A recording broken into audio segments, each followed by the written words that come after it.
We will have our first speaker is our Vice President, and it is my pleasure to introduce Alonso Fulgham, whom many of you know for his 20-plus years career of service at USAID, culminating in his role as COO and acting administrator at USAID. Throughout his career, Alonso has been committed to improving donor effectiveness and building partnerships across sectors. As IRD's Vice President, he continues this effort. In addition to his work at IRD, Alonso is a board member at Malaria No More, the Futures Group, and Women Thrive Worldwide as part of his personal commitment to promoting health innovation worldwide and the central role that women play in healthy communities.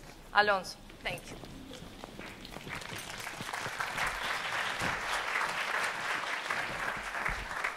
Well, good afternoon, and eat up and be hearty. I want to welcome to today's luncheon. I understand from colleagues that this has been an incredible week and an amazing network of leaders dedicated to addressing our most pressing global health issues. And with the current budget discussions that are going on right now and the constraints that are out there over the horizon, I think this conversation could not have come at a better time.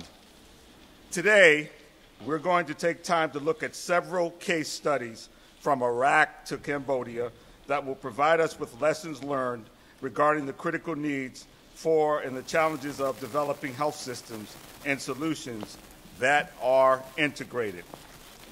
As development professionals, we all know that term and apply it often in our craft, but it's easier said than done. In my career at USAID, my time with international relief and development, and from my work with Malaria No More in the Futures Group, I've seen the success and setbacks and efforts to support improved health systems. Today, we will take a look at the design approach and detailed decisions behind health programs that understand the urgency to build strong stakeholders and partnerships from the beginning and create programs that view health issues within a broader and multi-sector context. Our most pressing global health issues stem from cross-cutting drivers that include social norms, economic pressures, and infrastructure gaps. Our challenge is to commit to the approaches of program design and implementation that ensure time is given to build the partnerships across sectors. At International Relief and Development, we have been working for over 12 years in 40 countries to deliver integrated health solutions. We believe that the community, health, and well-being depend on access to appropriate health information, supplies, and care. But all of these priorities are impacted by water and sanitation and infrastructure, education and reliable roads, access to communications, and above all, stronger local voices in how healthcare systems are developed and maintained. Our success in the health sector have come from effective teaming and local stakeholders where we work hand in hand with our implementing partners to learn from them and to build operational capacity to ensure sustainability of the projects and a cycle of continuous learning and improvement. At IRD, we applaud and agree with Minister Ghebreyesus from Ethiopia in yesterday's call to action, through which he made the compelling case that effective health programs depend on making country ownership a reality and developing systems that give both countries and donors a real roadmap for collaboration. I know it sounds easy and it's obvious, but all of us know it's not. However, if any discipline can make this happen on the ground, it's this august group that's sitting here today. I've seen firsthand your passion and your commitment in establishing effective basic health programs from the infancy, most recently in Afghanistan, going from about 7% of basic health care coverage when we were out there in early 2003 to well over 80% by 2007. Clearly, we have no choice other than to make integration happen now. Only through integrated design and development partnerships across sectors can we mainstream health considerations into all health projects to ensure that we optimize resources and achieve more sustainable and broader health outcomes, help rebuild strong and sustainable social systems, and address inequalities that are limiting the health of the communities around the world and directly impacting the economic development and security of all countries. One of our panelists today, have all their own successes. Of all of our panelists today, they have all their successes and setbacks. In efforts to build integrated health solutions, I join you in looking forward to hearing their remarks and of course, your questions.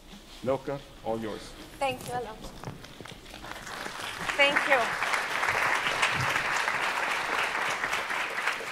In your folders, you will find the agenda for this meeting today, and you will also find the biographies of our distinguished speakers.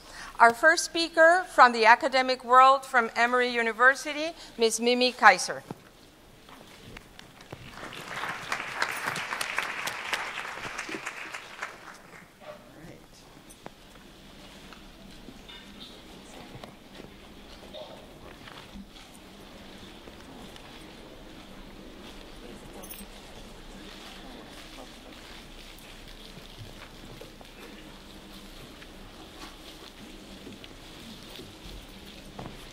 Good afternoon.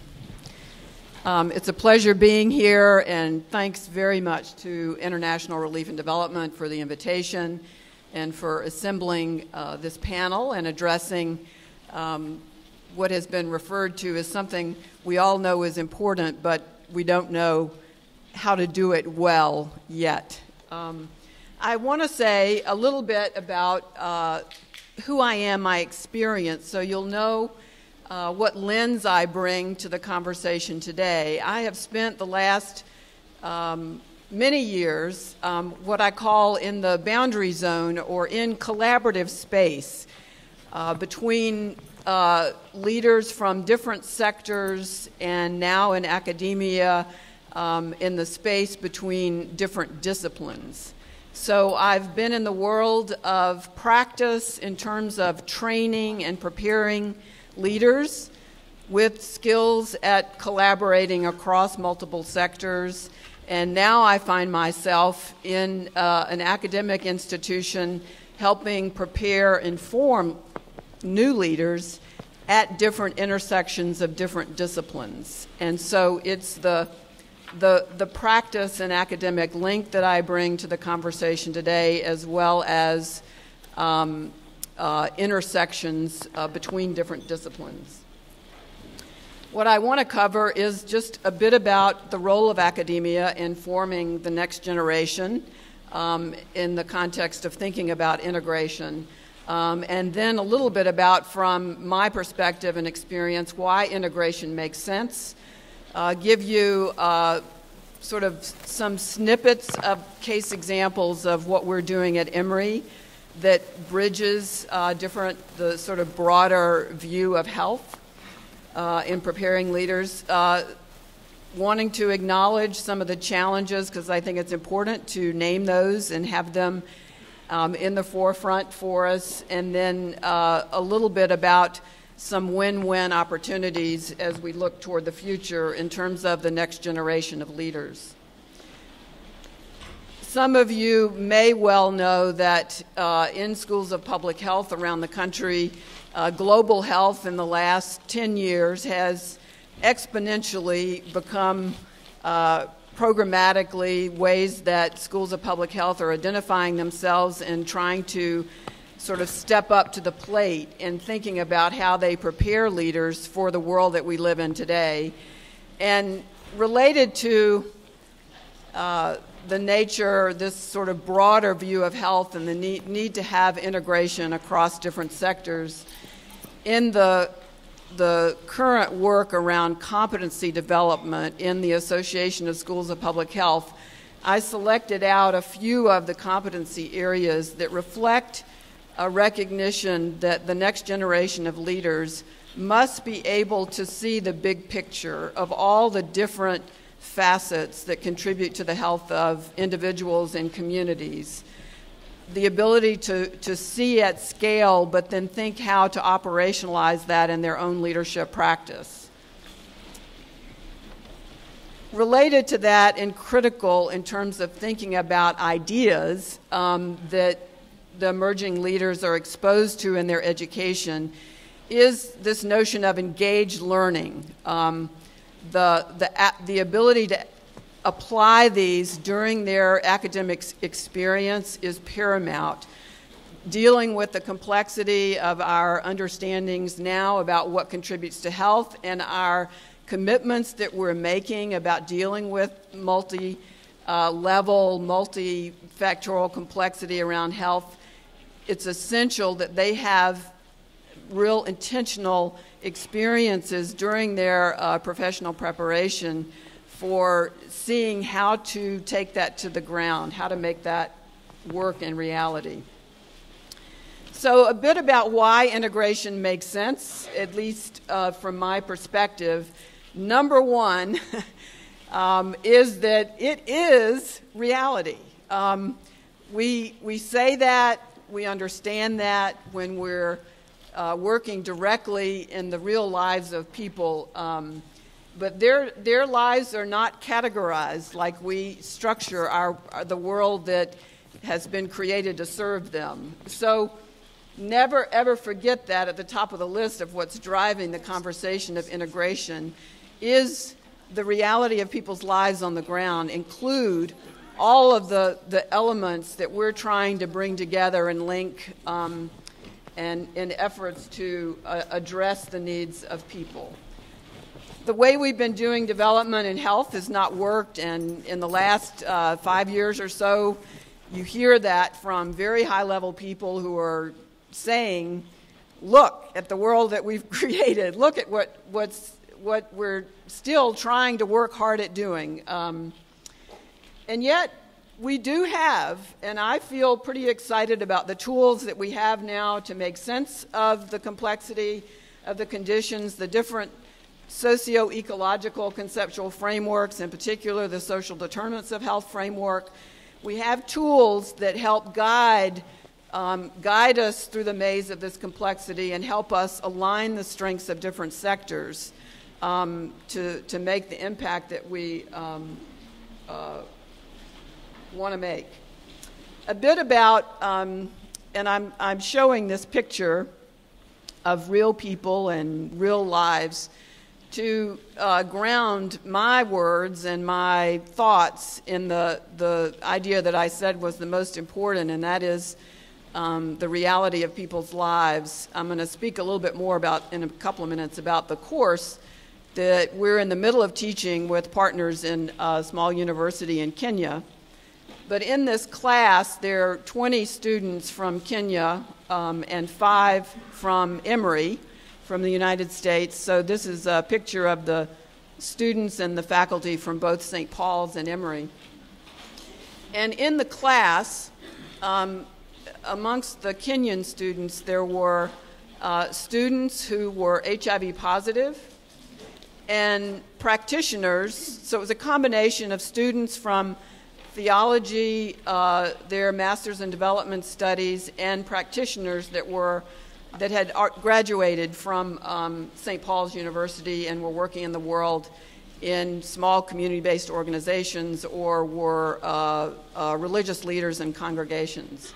But there was an Anglican priest named Rahab in the class, and this happened amongst many different people who were doing work in communities. You asked them what their work was, and they would be providing comprehensive HIV/AIDS care and prevention services, as well as micro-enterprise program activities for the people they served. They never stopped at the health issue. They were building, and it was just like every time they introduced themselves and the issues that they were working on as we went around the class, at the beginning of the week-long course, you could tell that they were attending to the realities of people's lives in very creative and intentional ways and not leaving anything out. So it's that part of the classroom became a very alive and real demonstration of the need for teaching and preparing young leaders who could think about the integrative nature of health. Yes. Okay.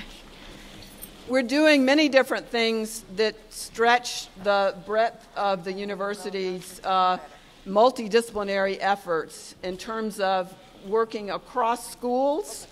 Our Global Health Institute has linked business, law, public health, theology, nursing, other parts of the university in developing multidisciplinary teams and case competitions. We fund a number of students to travel each summer and do field work. Over the last few years, we've had a very successful internship program with IRD that has paired students, theology students and public health together in different contexts in different locations around the world. And we have a new master's in development program that's linking different parts of the university and sort of breaking a lot of the boundaries across the disciplines. Right now, we're teaching this pilot course with a partner in Kenya, 1 week in the classroom, 8 weeks in the field, and then 1 week at the end of the summer session back in the classroom to think critically about the issues across religion, health, and development. They're placed in 3 different service areas through work of an organization called Niambani that's providing comprehensive services to children and families affected by HIV/AIDS. There are lots of challenges, both structurally, a lot of that in the institution, and our institution is around cost and culture, ways of doing things that are siloed, different ways of doing things that make it hard to bridge those administrative pieces. And then the internal and external relationships, the interface between practice and academia. There are different priorities, different goals, different timing that drive things differently. Sometimes hard to get into sync, but not impossible if you know what those challenges are. The win-win of the next generation. This is a blog from one of the students who's working in Niambani in one of the 8 informal peri-urban settlements around Nairobi. I think this is about his 2nd day, and I'm going to read this out loud in closing. The morning flew by. Patients were questioned, mostly in Swahili, and usually subjected to a blood draw for further analysis. After quickly learning to explain what I was about to do in the local language, I became increasingly comfortable with the lack of physical resources in the facility. Although I wouldn't say that they were crude, the nurses' techniques were certainly crafty. This is a student who's an economics major, and he's also an EMT. So he's already got a good interdisciplinary foothold, and I think this experience on the ground in Kenya is going to really strengthen his education and shape him as a leader that can cross these boundaries. I'm not entirely sure what all of this amounts to, what my feelings are in regard to it, or whether I think my presence here can help anyone. That's always a good question for students in formation to be asking. What am I doing? Can it really make a difference for the people that I am interfacing with? While the Shell Oil Company supplies running gas to thirsty consumers, a medical facility without running water struggles to implement proper sanitary precautions only 100 meters down the road. Frustration cannot fully describe the experience. So we want them to be frustrated, asking the big questions, but having practical experiences on the ground where they can integrate these pieces as they're shaping them. We're working with them to help shape them as leaders for the future. Thank you.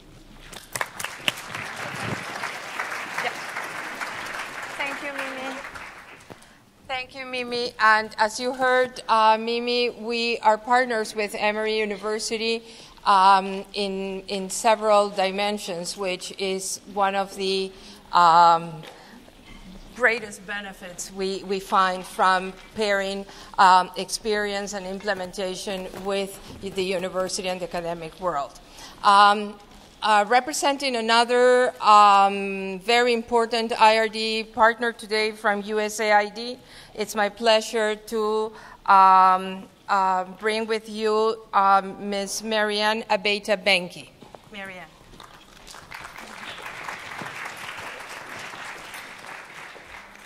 Thank you. Good afternoon. It's a pleasure for me to be here and talk about one of my favorite subjects. After about 30 years of working in public health, 20 years overseas, and seeing shifts in our national policy that affect international development. Okay, a little bit closer. Okay, thank you. Where do I advance? It's a pleasure for us to be working with supportive leadership. In announcing the Global Health Initiative, President Obama set in motion strategic plans to save lives, increase efficiencies, strengthen health systems, and improve service delivery down to the lowest level. GHI captures USAID's long history of integrating health programs across sectors in education, governance, agriculture, and economic development. GHI involves USAID and all of government, those agencies who have technical skills to meet urgent global health needs. I will now give you a brief snapshot into what is different. Where we're at with respect to family planning, maternal, neonatal, child health, and HIV, and where we're going, because that's the area that I work in, the FPM and NCHIV. And then an example of what is happening today. But first, I want to share with you some of the GHI principles of supporting country ownership. It's a women and girl-centered approach. It is to increase the impact of strategic coordination and integration. It should strengthen and leverage key multilateral organizations, build sustainability, improve the metrics that we use for monitoring and evaluation, and promoting research and evaluation. Innovation. All right. We at USAID don't have a defined definition of integration, but we are using the one that actually was developed in line with WHO several years ago. And this is that integration is the organization, coordination, and management of multiple activities and resources to ensure the delivery of more efficient and coherent services in relation to cost, output, impact, and use.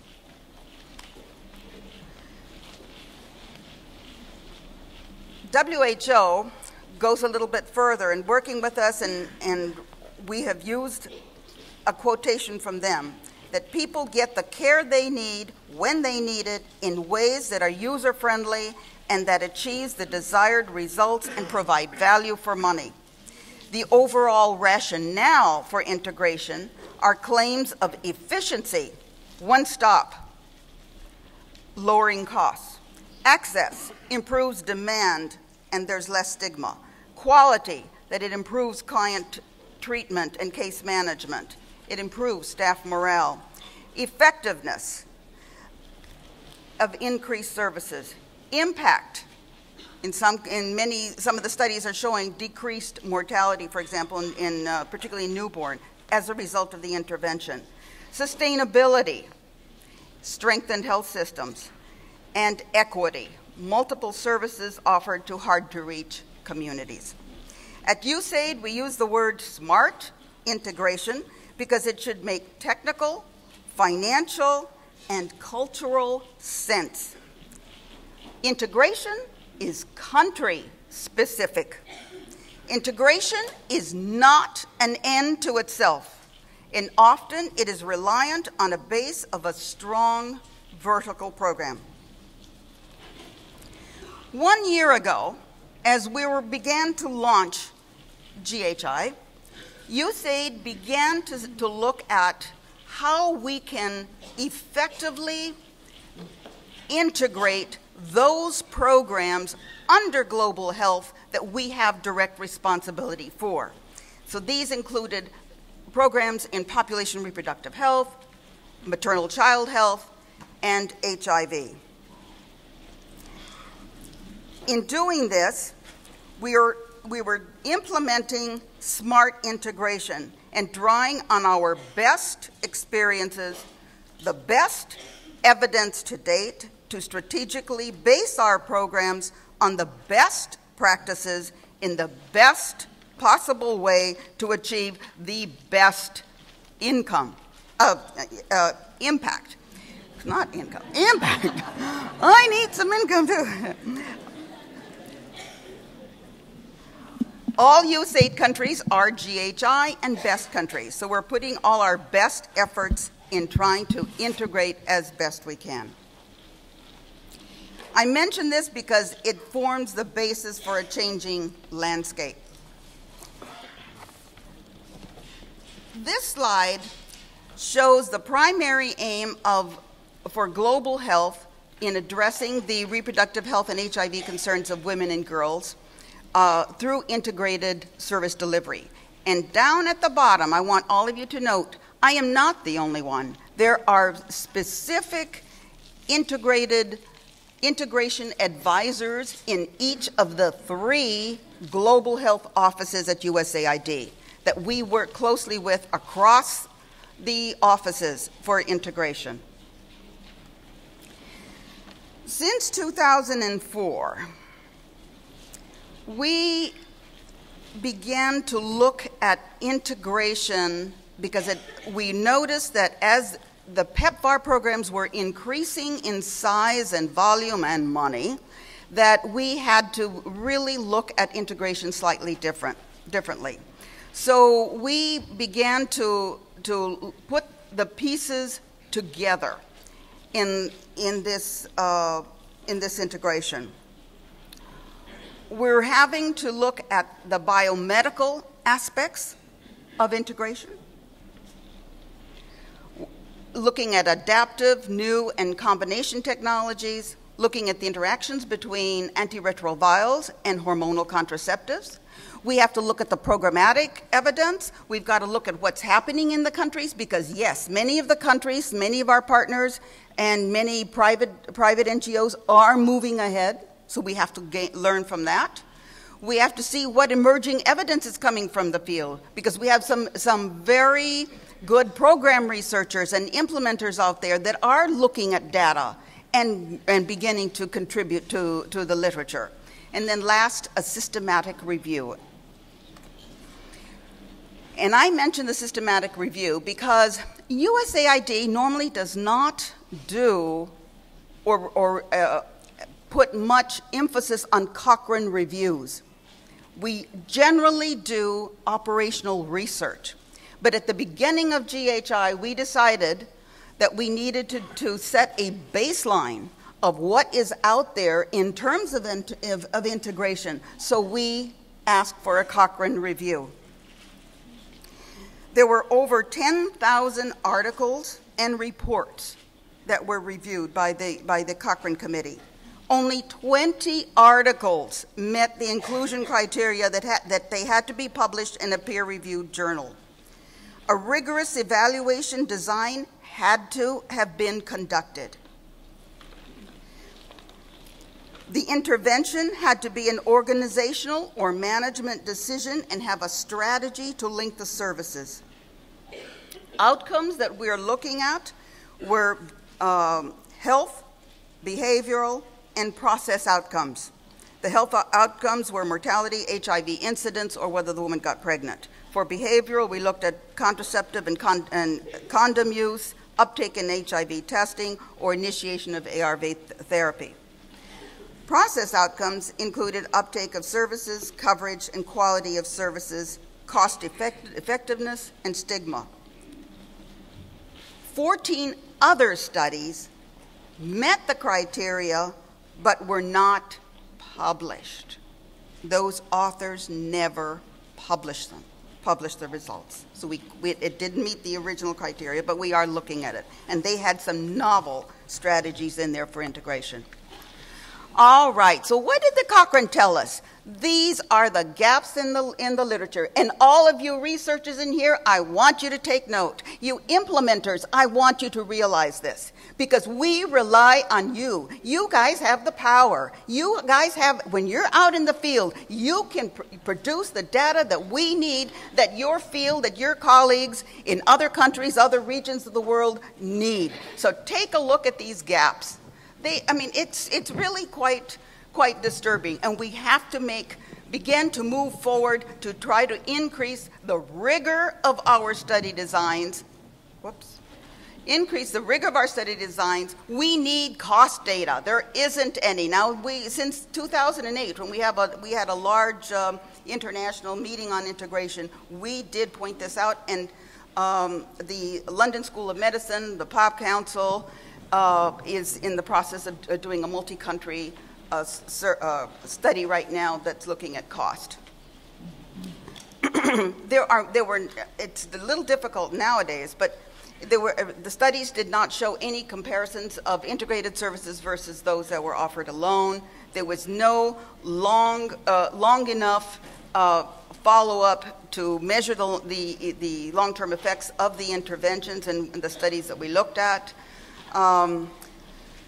Few of the interventions offered comprehensive services. There were few and community-based, or few that covered community health workers, and community is where it's at. We need more information on that. And then there were very few studies that included men.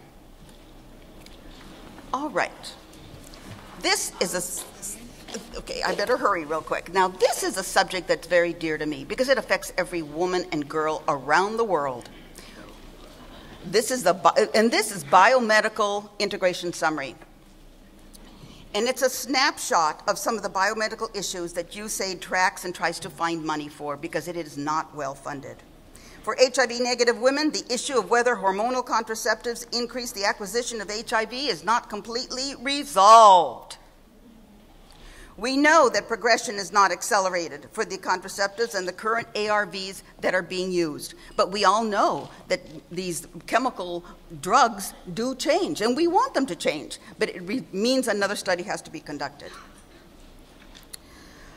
We know that pregnancy can increase mother-to-child risks, and that pregnancy can increase the risk of transmission. So there's some things that we know about, and we can begin to offer guidance to the field, but these studies need to continue.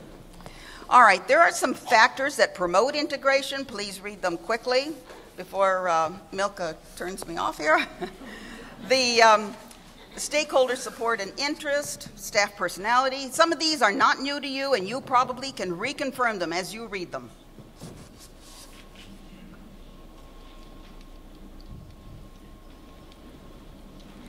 Factors that inhibit integration. Again, you know these. These are not any surprise to some of you. The limited resources, high staff turnover, late presentation for care, women needing help from permission from their spouse, cost fees, long referral waiting lines. And I put this slide in here just to say that we listen to you. We listen to the field. We are looking at emerging evidence that you can provide us as you implement your programs, as you design them. And this information is just a brief summary of an integration meeting that we had just in March of this year, where we brought in people from 4 different countries, ministries of health, to give information back to us on what's working, what isn't working. All right, thank you very much. I hope if I didn't do anything else, I hope I gave you the enthusiasm to keep reporting, increase that rigor of your study designs, and do look at what you can do to integrate. Thank you. Thank you, Marianne. Thank you so much. You have heard from our partners what their definition of health integration is. In your folders, you will have a document where you can read in more detail how IRD approaches health integration. In order to be able to show and share with you how IRD approaches health integration, we have decided to bring voices from the field. Our first presenter is Dr. Ahmed Hassoun. He is a Humphreys Fellow, and he's currently doing a health fellowship at IRD headquarters. He comes from our Iraq office.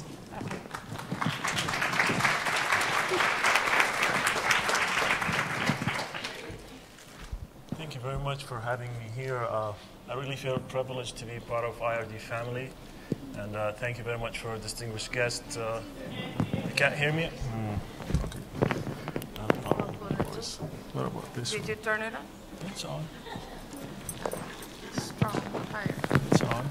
It's on? Can you hear me now? Now? Is it okay? Okay.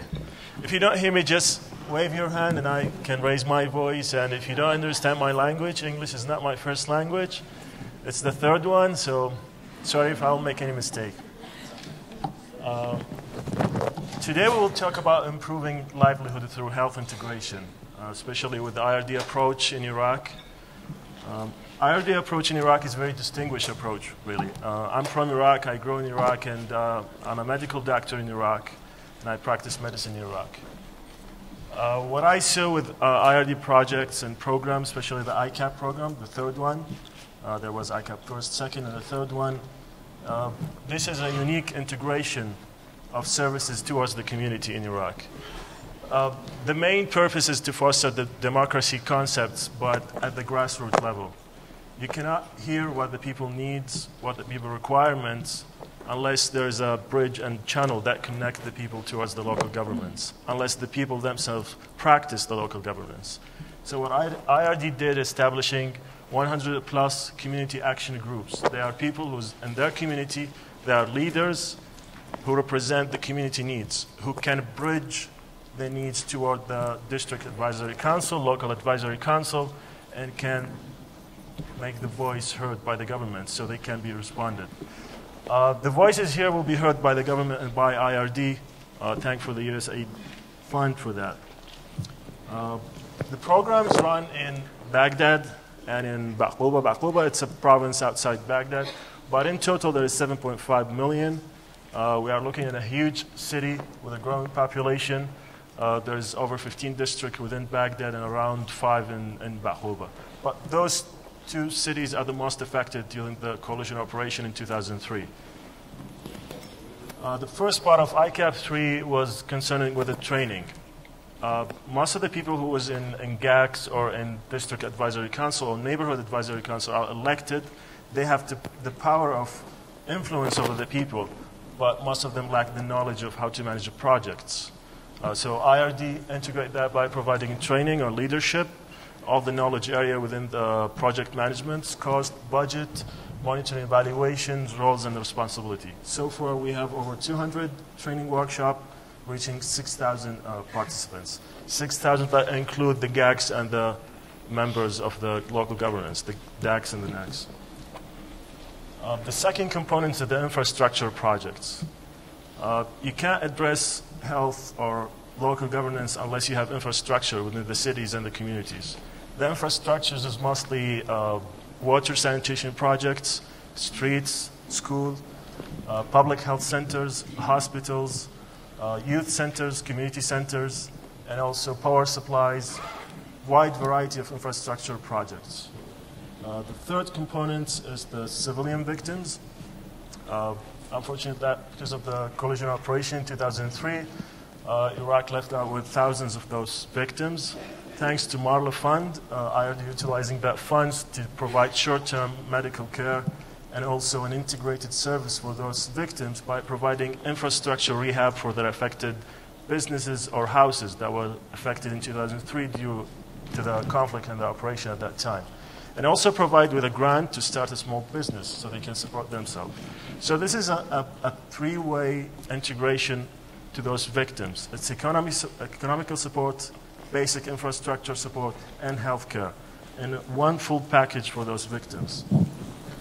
So far, the Marla Fund did over 1,300 projects, and an assistant reached nearly 2 million. Quarter of that 2 million is the actual recipient of the health care.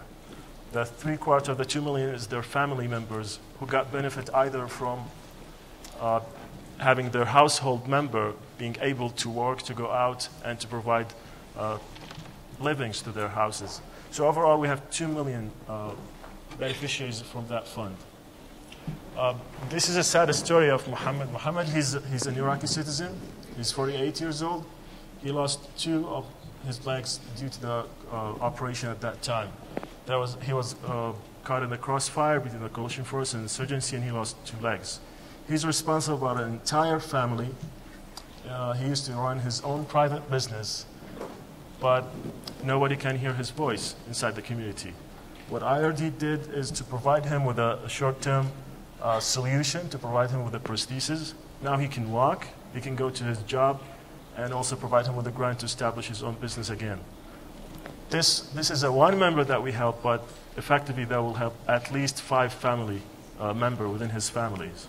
So this is what we talk about integrations. It's a business, healthcare, and also infrastructure.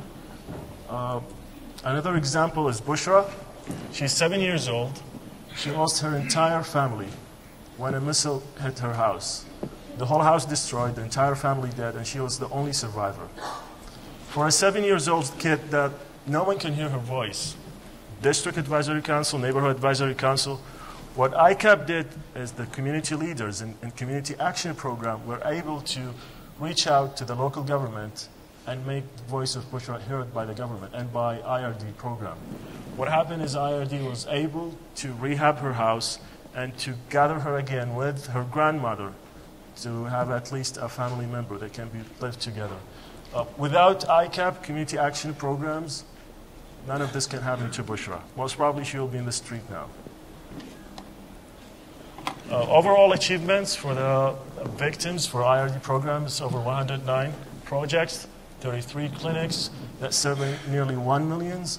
There are projects for the clinics around infrastructures, supplies for medical equipment, 3 major hospital rehab, 25 orphan projects for relief that reach direct beneficiaries of over 12,000 orphans in Iraq.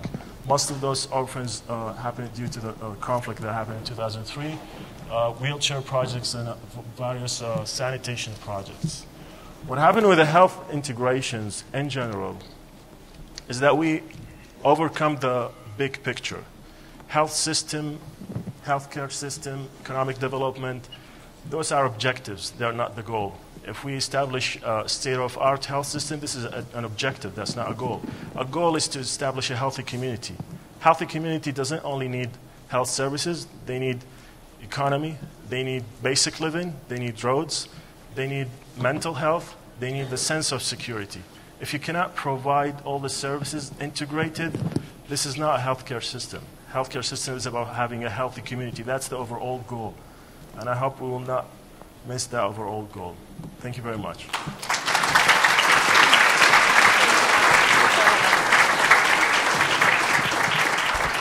Thank you, Ahmed. That was very good. I hope everybody heard him well. He had lots of good things to share with us today.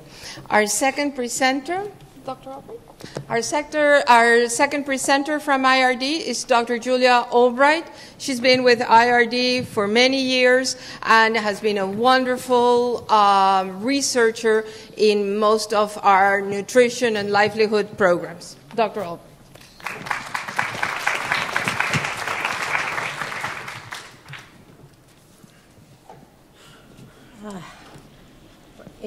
International relief and development makes an effort to integrate the different elements of its aid and assistance program in needed country. And Indonesia was one of them during their severe economic crisis, and we stepped in a few years ago. I will describe some of the components of an integrated program of assistance that IRD provided at that time. IRD initiated a project to produce an enriched food supplement, partnership with the 10 Indonesian noodle factories. The IRD provided commodities, especially flour from U.S. Department of Agriculture. Noodle factories manufactured tasty, nutritious noodles and sold at very reasonable price, very successful. The factories hired new employees, and they expanded and helped soften an existing Indonesian economy crisis. Part of the proceeds from sale of the noodles used by IRD for other health projects. The project integrated with the facture of noodles, which include health education provided to underserved people, and water and sanitation facilities to sites with urgent need. The health elementary school children, the student health improvement projects, we usually call it SHIP projects. These SHIP projects supported by proceeds from sale of fortified noodles, which daily we distribute packages of nutritious noodle to elementary school children. More than 75,000 students have received them. The renovation of sanitary facilities in more than 50 schools involved more than 400 teachers, administrators, and school officials. More than 500 parents and community leaders were trained and became trainers in health. The objective of the SHIP project, we intended to teach students, which is in primary school, the age between 6 and 12, to modify certain habit and behavior, and to practice a good personal hygiene, so that to avoid intestinal health, helminth, or worm infection. We trained the teachers and parents to provide the instructions. About 600 students participated, located in 5 different schools. Children were interviewed by IRD personnel who spoke the language and understood their culture. The students' homes were visited by IRD personnel to explain the purpose of the projects to the parents. Here is our very original sketch. In this, from left to right, this whole area is spread out for the Central Java, which we focused on. Also is the Minister of Health. They chosen this area for IRD to practice. On very left, just for simplicity, we designated it to A, and then B, and C, and D, and E. These look like a normal sketch just by hand, but involve a lot of work because IRD always practice in long-term sustainable ways to do things. In these, we have been chosen these 5 areas we set up as a model system, and we had been including U.S. naval laboratories because at the time they were making vaccines for malaria. So we decided to step in and what we can to do the assessment, etc., and the data eventually will combine and publish with the Navy as a collaborator. On the other hand, since all these worms that we are assessing, actually all are soil transmitted worms. Therefore, it's very critical for what type of soil you're dealing with, the life cycles of the parasites. So we specifically chosen certain area with streams, certain area, the mountain area, and what kind of texture of the soil. For example, it could be clay, and the area spread out is from semi-urban to very rural area. And some of them totally no water streams passing through, for instance, A and B.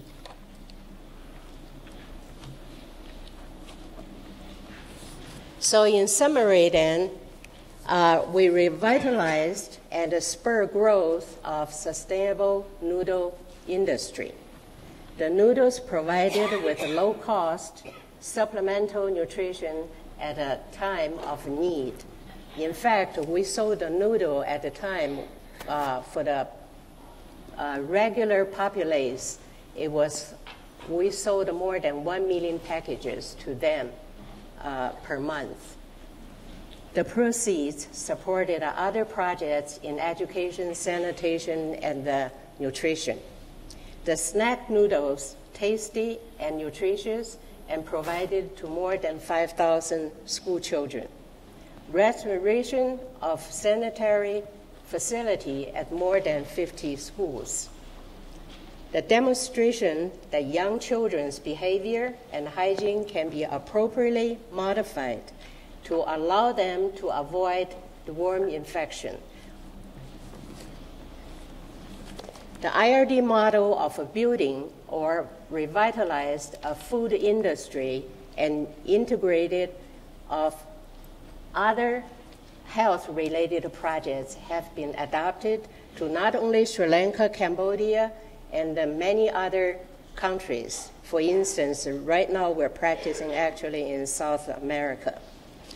As a result of IRD's integrated program, more than 1,000 teachers and parents, leaders were trained in aspect of community health. The deworming project was very popular in Java, especially in Central Java, has continued. More than 75,000 students have been dewormed. More than 700 children received sufficient training to act as peer educators themselves in health, behavior, and hygiene.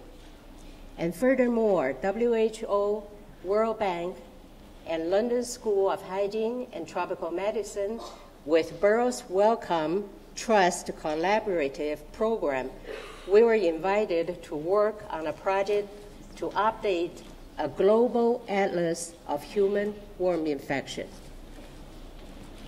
Finally, I will show you very few pictures, just give you a taste of the local children we are involved with.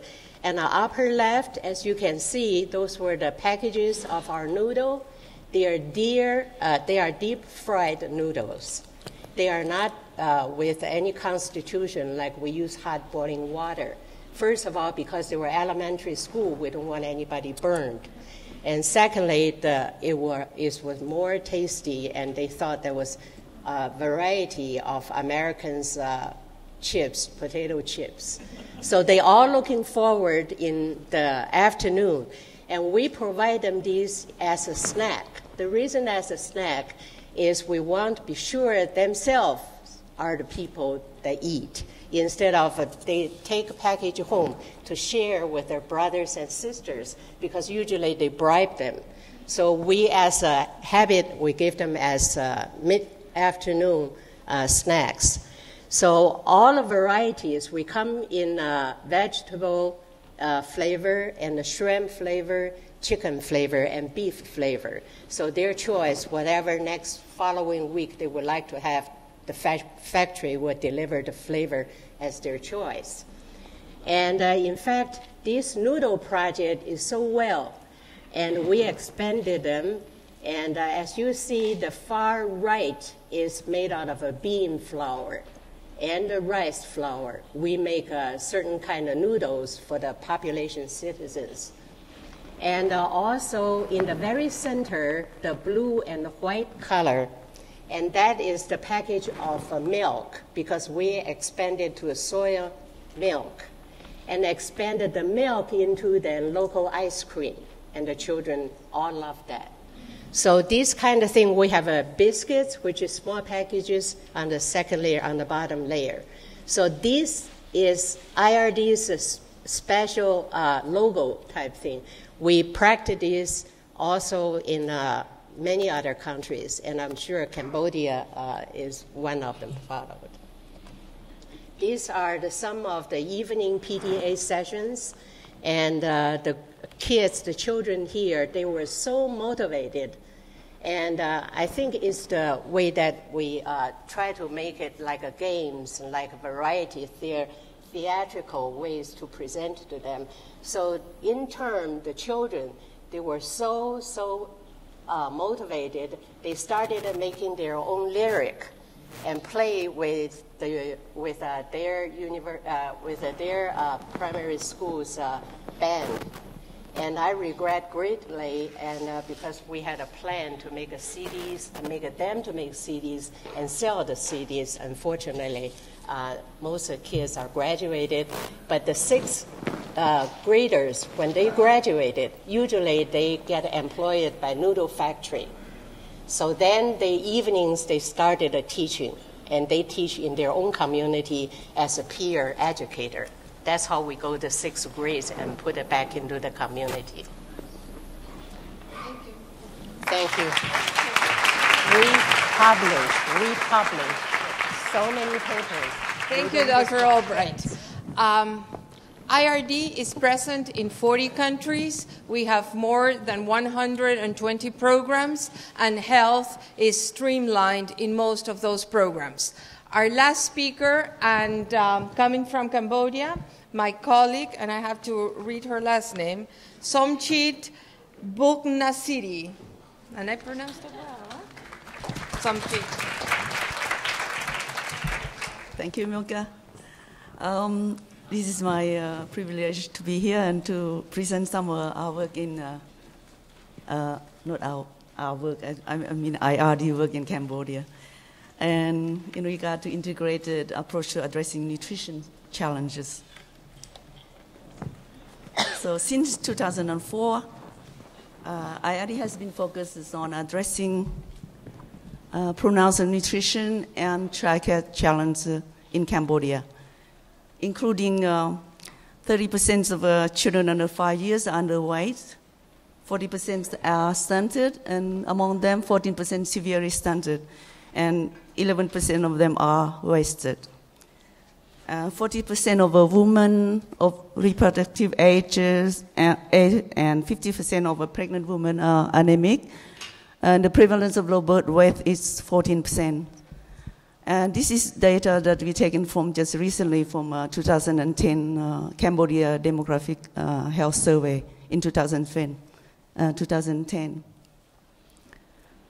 IRD employed diverse and interrelated strategy for addressing Cambodia nutrition challenge, including community-based behavior change communication and school feeding.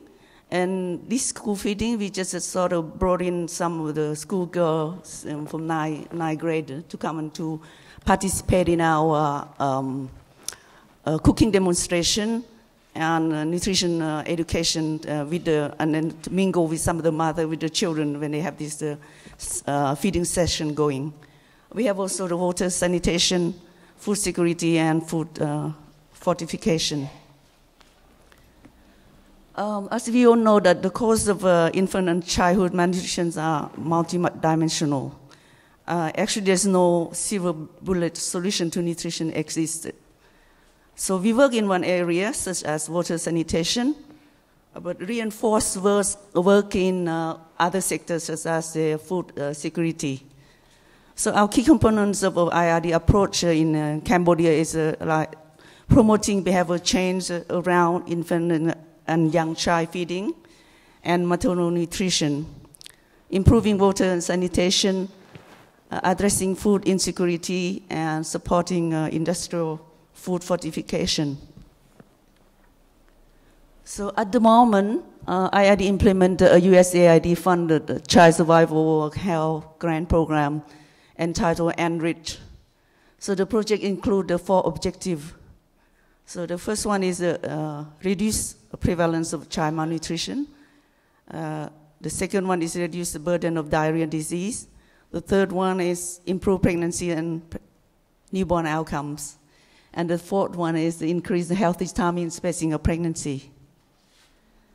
This is the map of Cambodia that I would like to show you that actually the general situation about the prevalence of underweight children under 5. This is the data taken from Cambodia Anthropometric Survey in 2008 done by UNICEF. So as you can see that one of the country, I want to mention that the yellow shade is about 20 to 25% under the prevalence, and actually the orange one is between 30 and 35%, and the red color is greater than 35%. That's where I have implemented the nutrition program at the moment at the Kampong Chhnang province in Cambodia. So the first objective that we reduce the prevalence of child malnutrition, we use the community member as a change agents. The whole family approach, the mother, husbands, grandparents, maybe we can extend to the neighbors or the relative, because in Cambodia the society is very, very much closer society in the rural area especially. So building message around positive practice, positive deviance approach. We use the edutainment, such like a puppet show, drama show, school drama show. We have the primary school drama show, the school boy, girls under 10 years old that we sort of train them to be a drama team, and also the video show. So we have the message saturation. So we're building on indigenous practice for behavior change. So IRD employ positive deviant health approach to identify indigenous positive practice to inform BCC message. IRD also facilitates heart rehabilitation session whereby community rehabilitate identify malnourished children using local resources. This is I just put in the picture here, the photo here. Just would like to show you that this 7-month-old and 4-month-old baby, that the 7-month-old is the smaller one is the 7-month-old baby. That's where the project, we have the PDI, where there is a process that project use and go through to identify the positive behavior that lead to the change like this. We also focus on man, because following IRD whole family approach, IRD include a focus on male outreach as a cross-cutting component. The project is developing a male BCC strategy aimed at increasing their support and involvement in key maternal and child care and health issue. Because with our experience with the first child survival project, according to what we identified, that if the father have a more active role in the family in caring for the child, that child have a better health outcome. So we're gonna, so that's the experience, the evidence base that we're gonna continue to do. So why we focus on BCC? This slide, I would like to show you that the percentage of children under 5 years classified as moderately or severely stunted bivalve quintiles. So as you can see that even that with the poorest and the richest, there's not much difference. I think there's about 48% on the low for the poor, and then almost 30% on the richest. So there's not much difference between the rich and the poor because of the behavior. So that's why we would like to concentrate on the behavior change. And as we know that human behavior is really a key factor for the determined health for everyone. I think so that's what IRD focus on that. So to reduce the burden of diarrhea, IRD implemented a range of hardware and software focuses on intervention on construction of water and sanitation infrastructure. the tube-well rainwater catchment and latrines. The promotional point of view is water disinfection, so these water filters, social marketing of diarrhea treatment kit, and water purification tablets, and hygiene education. This one we want to emphasize on the diarrhea education, hygiene, sanitation, because we found that this is one of the factors related to the malnutrition for the children. And these pictures for the children and drinking the water from the open jar, and we presume that it's not clean water, so that they probably get the diarrhea. So we improve pregnancy and newborn outcome. The Enrich project includes research into the following intervention in partnership with the University of British Columbia. So dietary supplementation for pregnant women, hemoglobin testing as part of routine antenatal care for improved detection and treatment of anemia. So for the dietary supplement, we are IRD collaborating with the World Food Program on the dietary supplement study. And for the we want to do the hemoglobin testing because the standard care in Cambodia at the moment, we just to identify anemia, it's just only through visual inspection. So this sort of subjective assessment. So frequently is in the low light condition, so that we might miss a lot of cases and anemia of the pregnant women. So increased timing and spacing of pregnancy. Yeah. I already believe that planned pregnancy will lead to improved health nutrition outcome for mother and child. So the modern contraceptive prevalence rate in our target area at the moment is 25%. So the focus is on improving counseling at the health center and community level around family planning. So this objective is included based on evidence that the women, when reporting that the unwanted pregnancy or closely timing the pregnancy, they have sort of disproportionately lead to the incident of malnourished children. I think this is the conclude of my presentation. Thank you for your attention.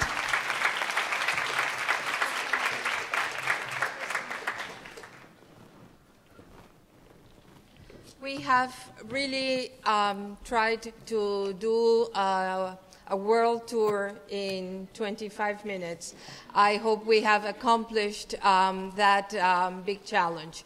It is a real honor to introduce now the president and co-founder of Women Thrive Worldwide, Ritu Sharma, because she'll do the closing remarks today. Ritu.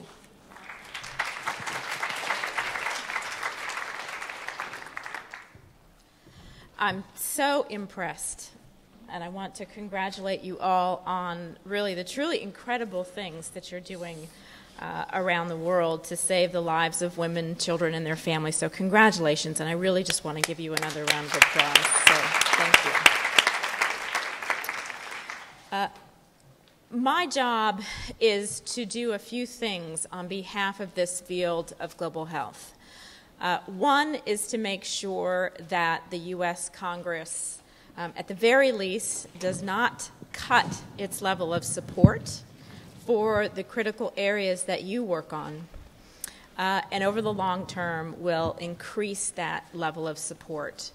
But also to try to get out of your way the barriers that prevent you from having an integrated approach.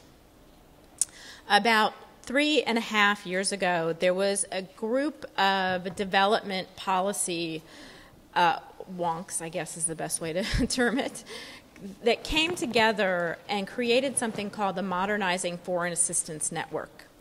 And one of the primary goals of that network is to provide at the field level for mission staff and implementing agencies and leaders like yourselves the flexibility to take resources across programs and apply them to areas of need in other programs, to work on reducing the number of funding restrictions on, for example, health funding that may prevent you from doing some of the most common sense and practical things that will actually have an impact on people's lives.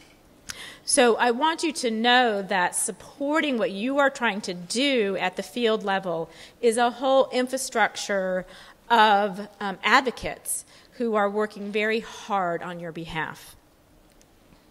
But we need from you a couple of things to make that effort more successful. And one of those things, and I really underline our colleague from USAID, is that we need more and better data and research. We need to know what is really working in integration, where are you finding the barriers, and what would happen if that barrier was removed. We need you to give us that information, to keep feeding it up the food chain so that we can increasingly create more degrees of freedom in your work. One of the other things that I want to talk about is the next frontier of integration, which is it's very exciting for someone from a women's organization and from a public health background to see the integration finally of reproductive health, family planning, maternal and child health, HIV/AIDS, STDs, malaria, et cetera, to finally see those things really coming together the way that they should be coming together. I would really love to see this community even go the next level and integrate health into other areas. Over the last couple of years, I have spent a lot of time with women farmers, small-scale subsistence women farmers, doing work on gender integration in agriculture. And one of the things that often comes up as you spend time with women farmers in their fields is that they are incredibly tired. You can give them new seeds, you can give them training, you can give them fertilizer, but they are very, very tired. Most of them are anemic from high, close spacing of births. Most of them have babies on their back. Most of them would like to have access to reproductive health. Many of them may have HIV/AIDS. I don't know. We certainly don't have those conversations in the middle of a soybean field. But that is a space in which we, as a country, will not be able to succeed in reaching our Feed the Future goals for increased production and increased yields if we don't address the very critical and real health needs of women farmers. The problem is that the way the things are structured now, it's hard to do that. So I think working together as a community, and particularly, again, for those of you in the field, to raise the flag on this and say, if we are able to cross sectors in very creative ways, we can create better outcomes overall. The last thing I'll say, and you deserve an enormous amount of congratulations for this, because what you are doing in health, you have been at the cutting edge of true gender integration. As you have probably noticed, women and girls seem to be all the rage these days. Everybody wants to work on women and girls, which is a great thing. And it's ironic that as that happens, I find myself spending more and more time talking about the importance of men. And I often say to folks, you know, there's this really interesting thing about men, and that's that they're everywhere. So you really have to take that into consideration. And so what we need are these kinds of whole family approaches, whole community approaches, not just on reproductive health, which is one of the most charged areas of male-female relationships, but also decisions on the farm. Business opportunities, micro-enterprise. We have to really bring men into the fold as allies, but also as participants so that they support women's success and they support the women who are trying to make a better life for them and their families. that is also one area where your data collection and storytelling can be incredibly, incredibly important. I've been advocating on this issue for 20 years, and one of the things I have always dreamed of having but have never had is a study showing the difference between a whole family approach and a women-focused approach. Those are two different things. Women's programs need to have gender integrated into them. And if you have that kind of information, you should be collecting it. You should be talking about it, because that is the frontier in gender integration. That is the direction this U.S. government is going in under the leadership of the Obama administration and Administrator Shaw and many others. You will begin to see in your RFPs, you will begin to see in the task orders more and more and more, not just on women-centered programs, but on gender integration. So I will give you those concluding thoughts. Is there time for questions and answers? Will you be doing? I don't think so. That's why we avoided the question. Okay, that's why I'm closing now. Gotcha. Well, thanks again. I'm honored to be here with you. And again, I really applaud you on the real brave and creative work that you're doing around the world. So thank you. Thank you. Thank you, Ritu. The presentations you have seen today will be posted at the Global Health Council website, and they will also be at the International Relief and Development website, www.ird.org. We have attempted today to present how, at the field level, IRD is integrating Feed the Future Global Health Initiative, and how we are attempting to integrate in reality the needs of the community. So thank you very much for being here, and I wish you a safe return for those that are visiting from far away. Thank you.